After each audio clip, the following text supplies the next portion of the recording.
June 12th, 2016. Yeah.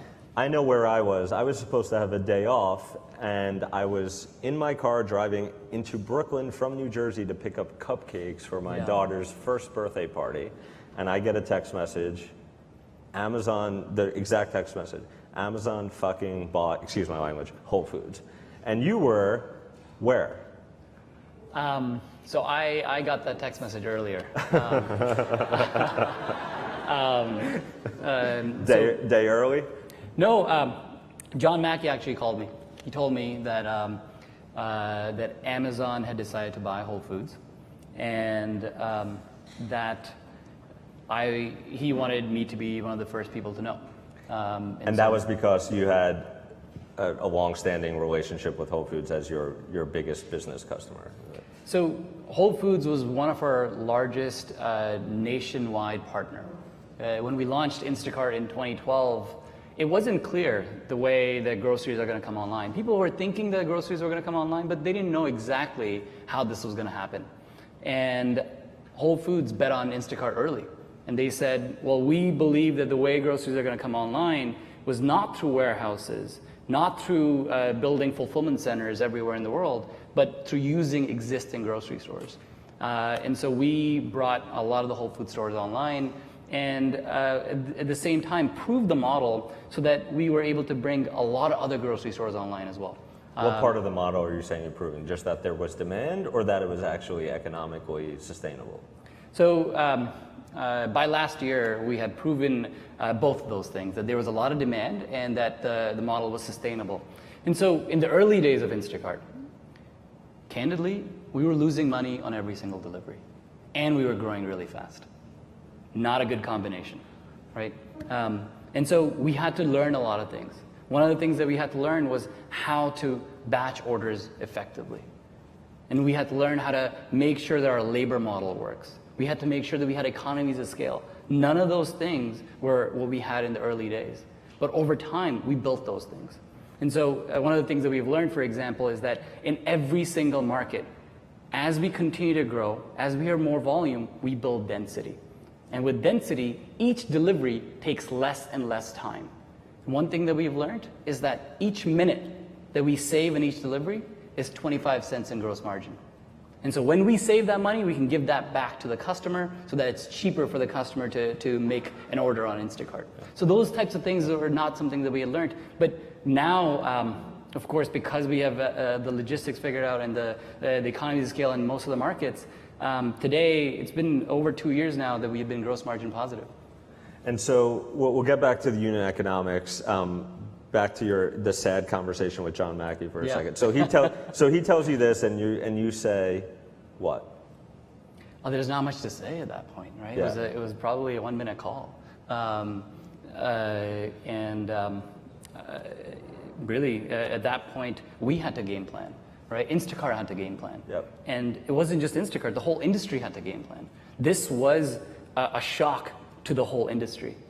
And at this point, for the few weeks after that, everyone went silent. There was really... So you didn't immediately get inbound calls from big grocers who were scared? It took a couple of weeks. It took a couple of weeks. But the 6 months after the conversation, 6 months after the conversation, we signed a partnership with nearly every single important retailer in the United States and Canada. And those are test deals, those are regional deals? Like, walk me through a couple of those so we get sort of a sense of how wide these deals are moving, whether they're tests or whether they're really long-term bets. Of course. So, of course, I won't be able to go into the contract itself, but I'll give you the high level. We have it up there actually projected. Oh, good, good, yeah. good. Is that the Whole Foods one? Next year, yeah. So they're generally between 5 and 7 years, and because we're delivering in over 4,000 cities in North America, and 7 in 10 households in the United States can use Instacart and get their grocery delivered within 1 hour. And so the deals that we have with retailers cover their whole network. So all the stores are coming online today. As you know, we've announced that we're expanding our partnership with Aldi, with the whole network of stores. Today we're going to be able to deliver from 1,300 stores that Aldi has across the United States. So these are nationwide long-term deals. And when you're partnering with some of these big guys, they're keeping the customer in their own experiences, or this is all going through the Instacart app, and they're a choice among many? So what we built on Instacart is a marketplace. Customers pick a retailer, and they shop within that retailer, and they can get their grocery delivered from that store. And in the next shopping experience, if they want to buy from a different store, they can do that as well. So we've done that, and of course we have over 300 retail partners across the country who partner with us. But what we've heard from retailers is that they want an experience on their own platforms as well, right? And so what we have done is They probably want that instead of your experience, no? Long term? Well, the thing is that it sort of works for both of us to have both of those experiences, because the more volume that we have on Instacart, whether it's through instacart.com or through the retail experience itself, we can drive more efficiencies. We can drive down the costs even more. And when we do that, we actually increase the adoption from the customers. And so retailers want the incrementality that they can get from Instacart's marketplace, and they also want to build their own brand through their own .com experiences as well. So Whole Foods and Amazon, again, over the last couple months, we've seen Prime Now and Whole Foods delivery expand. I think they're in several dozen US cities now. I and some others reported on a 5-year deal you had signed, I think about 2.5 years ago maybe, with Whole Foods. So that means we're only halfway through that contract with Whole Foods. Is Amazon and Whole Foods just breaking terms of that deal, and you guys are just like, last thing we need is a lawsuit with Amazon? How are both things happening right now? So we're delivering from Whole Foods, as you know. I do. And in some cases, like pushed down to the basement, your workers. Well, look, I won't be able to speak to that. But what I can tell you, right, and I think I think it's important to put these news stories into perspective. Yep. Whole Foods is about 1.5% of the overall grocery market, right? Most Americans do not shop at Whole Foods.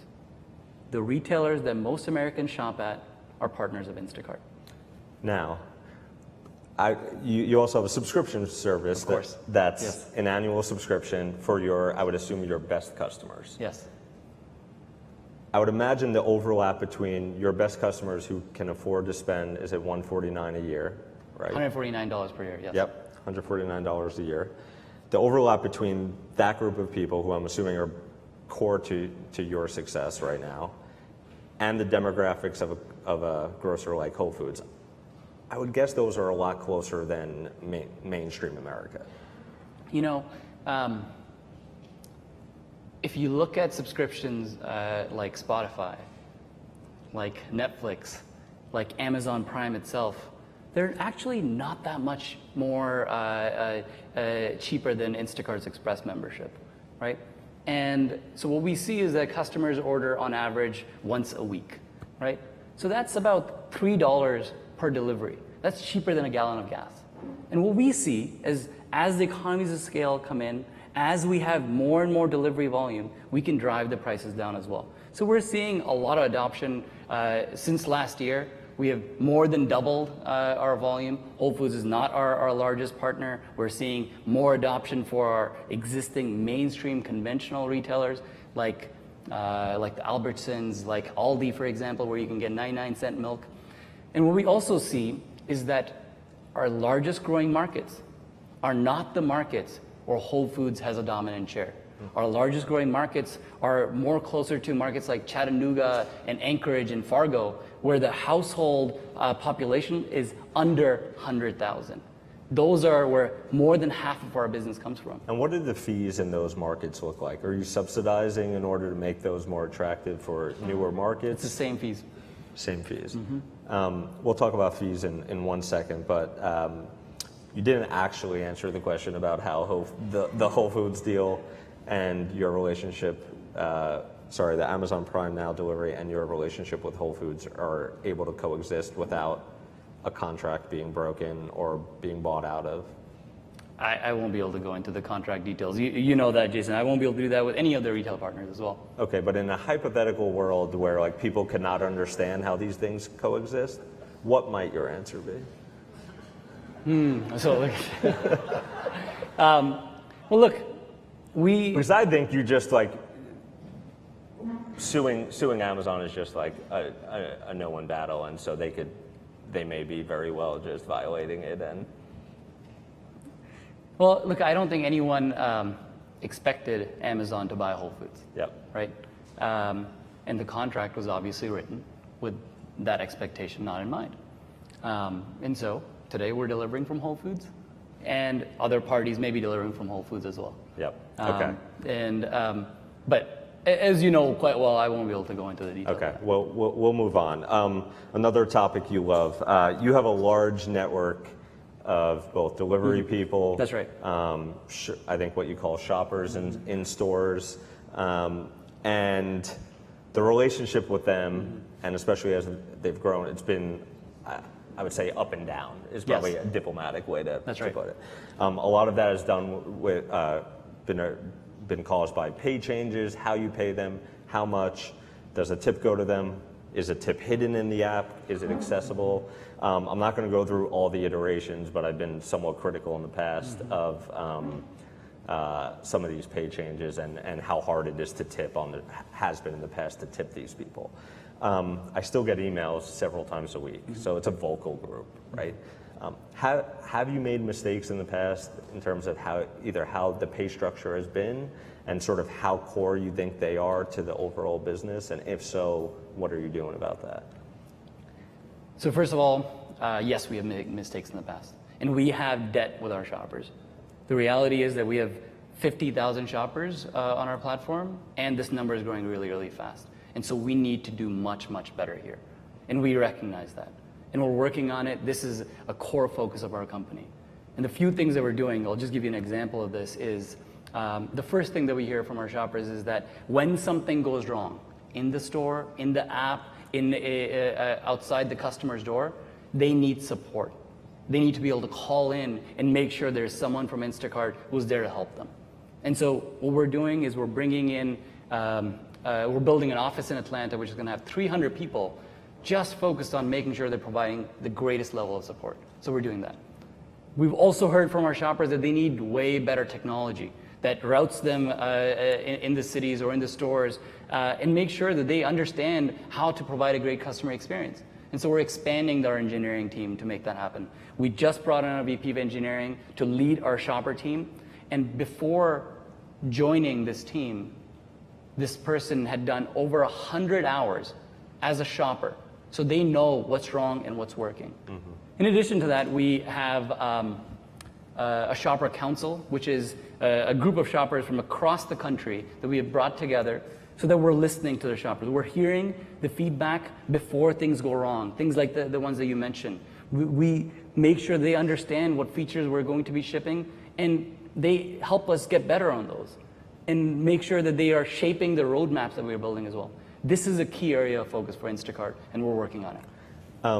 A lot of feedback I get from a lot of these people over the last couple of years has, mainly been around predictability of, That's or right. lack thereof, predictability of income week to week, day to day. Is the rate I'm getting today going to be gone in 6 months? Is that something they just have to deal with because it's the nature of the work? Well, candidly, this is an example for technology where it could have been much better. And I understand the predictability as well, and I've seen that happen to our shoppers, and I get those emails from those shoppers as well. So I recognize those things. And I'll give you an example of the predictability and why that is actually difficult to do. The experience for a shopper when you're delivering in New York is actually quite different than the experience that a shopper in Chattanooga has. The experience when you're delivering to an apartment building which has no elevators is quite different than what you have when you are delivering to a single family home. When you're delivering a 20-pack of gum versus 20-pack of water, different experiences. How do you make sure there's predictability across those orders? That's something we're actively working on. But I want to be very candid. We're not going to rush into this. We've done that before. and we haven't done it right. We are going to be slow and we're going to be deliberate. This is an active area for us. And this is not going to be an area where a shopper can say to themselves, I'm going to make $500 every week, and that's going to be predictable, or this set amount, and budget accordingly. It doesn't seem like that's feasible with the way your model works. Well, I think what we've seen is that shoppers in our markets where we actually understand our supply and demand, and we've been in for some time, we actually understand how to give them that predictability much sooner. And because we're launching a lot of new markets, and we've seen how these markets actually mature, we now have that predictability earlier and earlier. And so we hope that this gets better next year because of the work that the team's doing. On the technology, you're talking about, tough problems to solve and technology solutions. One I hear about from both sides is inventory. That's right. You're working with dozens, hundreds of different partners, different inventory systems. Sometimes people can find the right replacement, sometimes they don't. It seems like a point where the experience can break on both sides, shopper and customer. Yeah. Is that how do you solve the real-time inventory problem across different grocers in a way that works for everyone? Or is it solvable, I guess? Well, look, I think first we're doing billions of dollars in sales. We're delivering from 15,000 locations over 300 retail chains in 4,000 cities. And that's millions of grocery items from retailers that do not have, in most cases, a great way to track inventory real time. And so the only way to solve this problem in a great way is by making sure that the customer feels that the shopper is representing them really well. And so that is the area we're focused on, to make sure that we understand that. What does that mean practically? Yeah, so let me tell you. So that means that, for example, if the organic carrots are missing in the store, should we replace them with conventional carrots? Right? And if that preference is something that we understand, then our shoppers are going to be able to make better decisions to make that happen. And that is something that our team is actively working on. And where are you in that? Where are you in that process? Well, it's actually quite far. And in terms of what we're seeing already is that the replacement satisfaction is something that we measure. And if your order had replacements, how well did we do on those replacements? And that's something that is at its very, very high point right now. I won't be able to disclose the numbers, but we want to make sure that it gets continuously better and better. Service fees, tipping, you made changes over time to where tipping is, what a service fee means, what it doesn't mean. I've had one high volume Instacart shopper tell me recently that the service fee feels like a donation. Like if the unit economics of the delivery work and you take a rev share, right, your majority of your revenue comes from taking a cut of each order from a grocer, is that right? Let me walk you through our unit economics. Would that be helpful? That would be great. Okay, great. Let's do that. So on the revenue side of things, we get a fee from the customer, right? Whether it's a subscription fee or a delivery fee. We also get revenue from our retail partners, right? It's a rev share on the sales that we do. Yep. And we also have revenue from our advertisers, like Coca-Cola, P&G, Unilever, and many others. That's our revenue. And our major focus on our costs is our labor costs. Right, that is on the picking costs and on the delivery side of things, and people. Right. Yes. Right. Okay. The costs associated with the wages that we pay for the picking and the delivery. There's of course credit card transaction fees and other things, but the main is the costs associated with picking and delivery. That's our unit economics, and we've been gross margin positive for over 2 years now. First on gross margin positive. To you, what is that Xing out? Yeah. Let me make it very clear. Right. When you have negative gross margins and you grow, right, that means that you're burning more money. Right. I get it. Well, no. A lot of people have gross margins where they're not linearly associated with this, but in our model, the more we grow, the more money we have for our business to be able to spend on research and development. And that's what we want to do. Now we're set up to grow more and more. So in that revenue explanation, I don't think you said, I didn't It hear was the customer fees, yeah. I didn't hear service fees. You're calling a customer fee. That's right. Okay, so what does that actually? Like, I get a lot of questions Yeah. about what does that actually mean? What Yeah. does that go to? Is it going to shoppers? Is it going to other functions of the business? So one of the things that we've noticed is that tips can only go to the last person who touched the order. Fundamentally, it's legally required that that's the person who delivered your order. That person may not have actually picked your order, right? And that is something that we cannot actually give the tips to the person who picked your order. And so we have to collect some part of the revenue to make sure that overall, because we have thousands of people who are picking the groceries for you that you never see, right? We want to make sure that those people are compensated really well as well. That's why there's a service fee, and it's a 5% service fee for everyone. Okay, and we should expect after changes every 18 months or so that this will be a model that you hope will be consistent and sustainable? I think we've learned a lot, and candidly, this is something that this is a new technology that we're bringing to market. There's going to be things that we have to learn on. Yep. For example, we're making the unit economics work. This is a very hard business. No one's been able to figure out grocery delivery so far, right? Yep. And so the pricing and the labor costs is something that we've learned on. And I'll be honest, I think we executed and communicated the service fee really poorly. So if there are going to be changes, we're going to have to make changes. That's for sure. But hopefully we execute and communicate those things better. Got it. Long term, though, people who in all parts of the country should expect that there'll be some service fees on top of delivery fees if they want grocery delivery over the next couple of years. Or do you envision a world where you're covering 100% of the U.S. and a way to do that is you're bringing fees way down?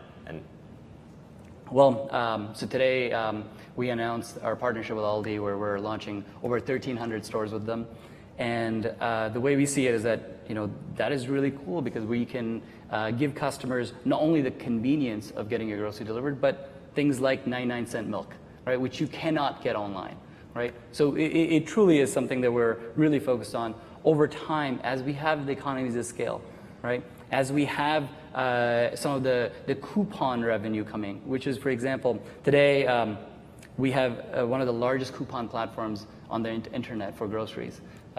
We have thousands of coupon brands. These are CPG right, brands. Like P&G, like Unilever, like others, who promote their products through coupons on Instacart.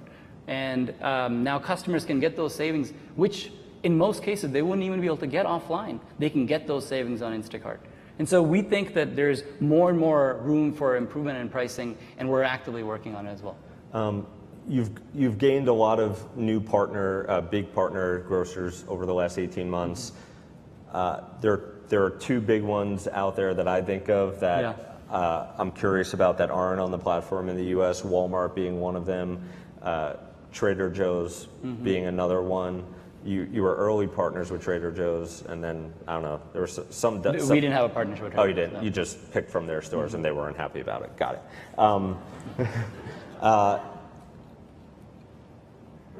What do you think of the probability that, you could work with either of those in the U.S.?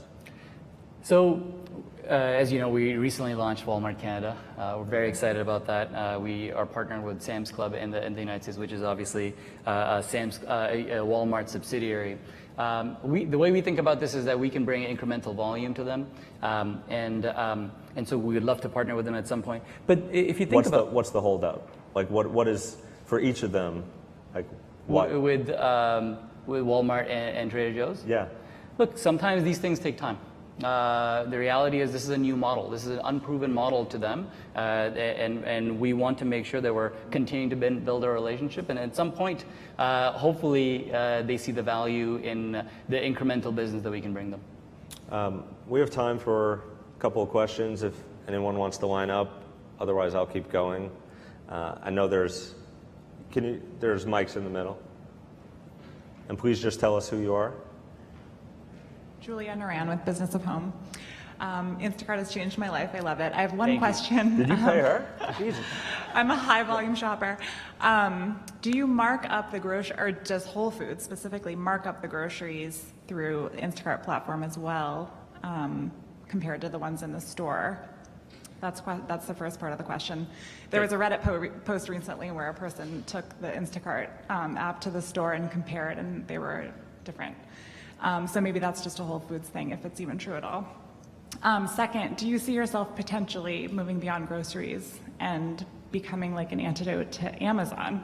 Because I see you as sort of supporting local businesses and big box retail, and I feel like controlling the delivery time is an amazing ability.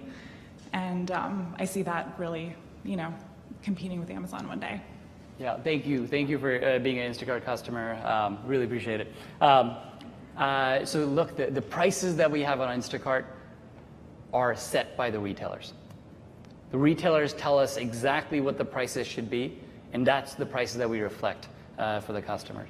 And I think around 50% of the grocers have the same price as they have in store, as they reflect on Instacart. And so in Whole Foods case, I think it's the same prices in store, but if it's not, I would love to look into it and bring it up to Whole Foods' attention. But your second question, I think it's a very interesting point, and we've thought about that a lot. Should we go into other categories? And the place where we are is that right now we really want to focus on groceries. Groceries are so hard, and overall, it's nearly $1 trillion market. It's an enormous space, and we really want to focus on it. We want to get this right, and we want to be the category leader in groceries. Today, I'll give you an example. 80% of the groceries that are bought in the United States are not bought at Walmart, are not bought at Whole Foods. They're bought at local retailers, there are regional retailers and national retailers that partner with Instacart. And we want to make sure that we are there to bring them online and allow them to deliver to their customer's door within 1 hour. Great. In the back, please. Yeah, Ravi Gupta, I'm from Goldman Sachs.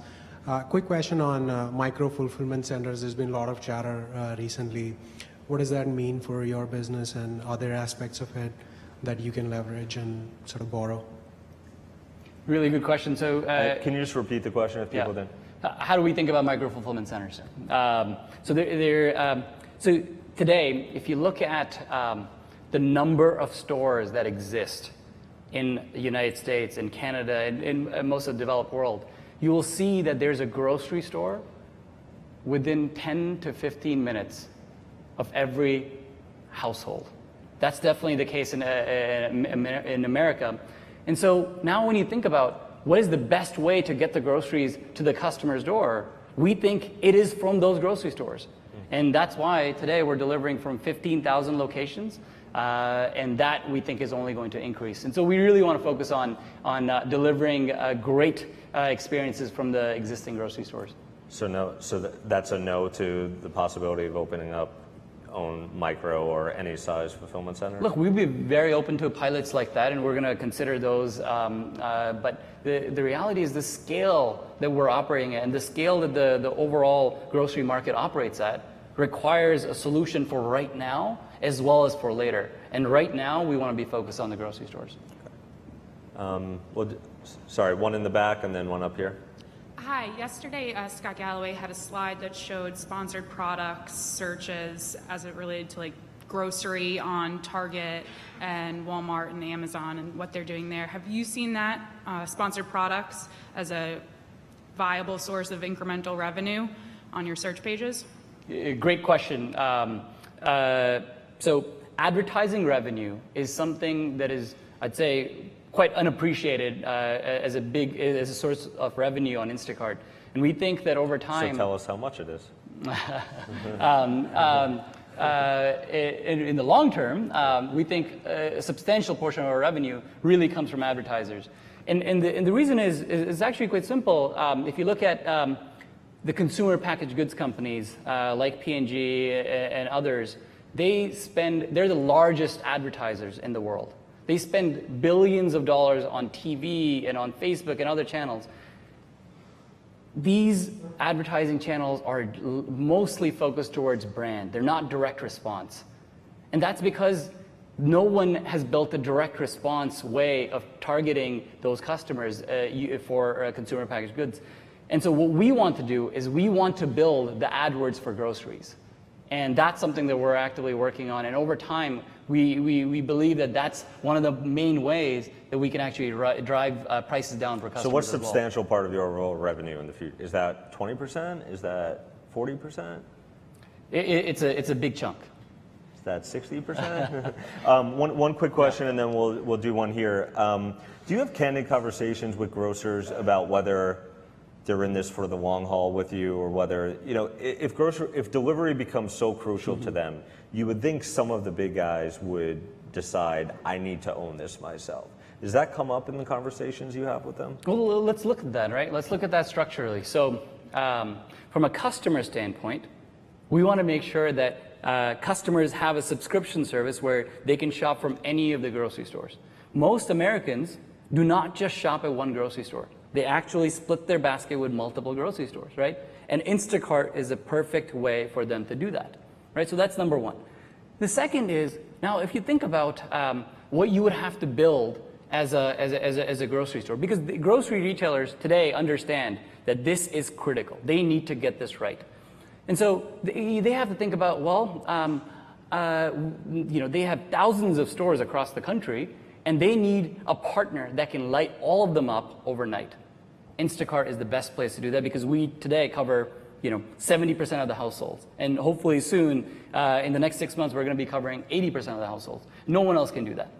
And it's harder than you think because you have to figure out the labor model in smaller markets like Chattanooga or Anchorage and all these markets. Yep. Getting that right, especially when you have unionized labor, is very difficult, right? So, and it's also the e-commerce side of things, which is very difficult to get right. One of the things that we talked about was a replacement algorithm. Imagine having to build the replacement engine from scratch at every single retailer. So we give those advantages to retailers, and we're building many, many more that we can bring to the retailers. Okay. What's super quick question, super quick answer? Okay, quick. Tanya, ThoughtWorks. I was just curious about this idea of trust when it comes to groceries, because I'm a New Yorker. I order Pinkberry from down the street because I just don't want to go get it. But people that I know outside of this urban area always ask the question, how do you trust a grocer to deliver produce to you? Like you can't smell the mangoes. Do you believe that trust lies within you and Instacart, or is that something that you entrust on the partners that you have within the grocery stores? Really good question, and it's something that candidly we think about a lot. So look, with any new technology that comes, sorry, this is going to be a little bit longer. Is that okay? Go for it. All right, great, thank you. Any new technology that comes in, right? You have to remove the barriers for customers to adopt that technology, right? The first barrier that we removed was, well, most Americans couldn't get their groceries delivered. Period. That was just not an option. Right? And over the last couple of years, that's what we've done, right? And so we removed that barrier. Now comes the quality barrier. We want to be the grocery experts. We want to be able to pick groceries better than the customer can themselves. And today, many of our shoppers do that. They provide that service. I hear that from the customers all the time where they're like, well, I don't know how to pick the ripe avocados, but the shopper picked the perfect ones. Right? And so we want to be able to do that. We want to scale that so that all of our shoppers can do that every single time. And that's something that this is a big priority for the company.